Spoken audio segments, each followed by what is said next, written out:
Okay, the app we're going to look at now is an app called Kodable, which is designed to introduce young students to the concept of programming. Now, Kodable introduces some characters that are kind of central to the whole story and theme of the app, and these fuzzy little characters here. So it does provide a really engaging medium for the students to kind of learn and explore programming. Now, Kodable itself is a free app, but there is a paid version which gives you more features. But one thing that Kodable have introduced quite recently is this idea of having teacher accounts, which actually allows you to set up classes with an individual user account per student that they can log into on individual iPads. But it also allows you to view and save their progress. So in terms of actually assessing, how they're progressing with the programming curriculum, this works really well. We're going to explore in this video just how you actually use the physical app on its own. So let's take a look at, first of all, the I'm a Kid menu.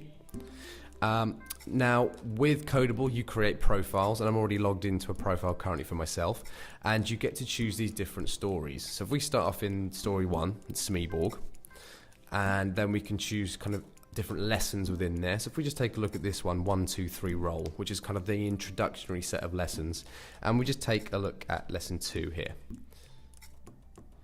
Now, Kodable is very straightforward in how it works. So in a similar way to Bebot, the app, you need to get the character, in this case the fuzzy character here, from one end of the path to the other, trying to collect the coins on your way. Now, there is only one real route they can go, so really here this kind of ties into developing children's understanding of what an algorithm is. So this is looking at what sequence of instructions would you need to give this character to get to the end of the path and collect the coins.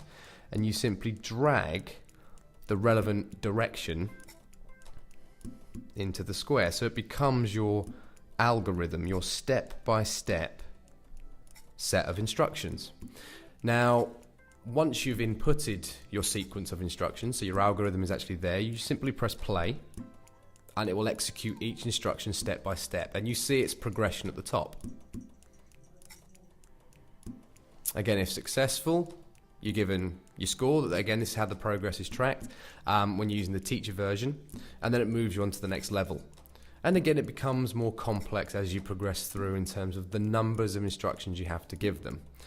Now, what I find really useful about this app in particular is when you start looking at the areas of understanding students need to have when it comes to how to debug a program.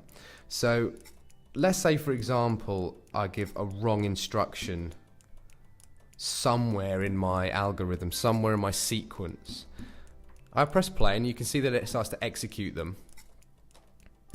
But once it gets something wrong, once it gets something it doesn't understand, you get the feedback instantly. So if I now refresh my screen, I can actually see at the top my code, my program, my sequence of instructions, and it actually allows me to debug it. So I can have a look and think, where did this go wrong? What do I need to change in order to get the right instruction? And then I simply drag in the relevant instructions. And again, hopefully this time we might have solved the problem.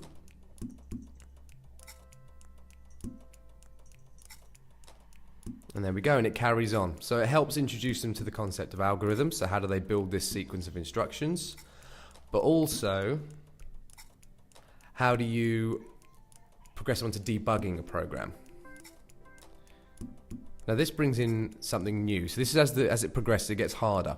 So for example, now there are 2 possible routes the character can take, one of which takes them through the coins. But you have to give them the instruction to turn in the direction you want when something occurs. So in this instance, I want him to move in this direction first, but then I want them to move down.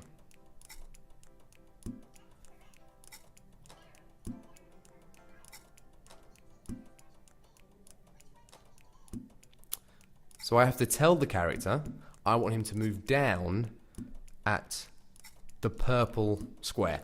So this starts to introduce those variables in the command, and then I simply add in the remaining segments of the algorithm of my instructions, and he executes it.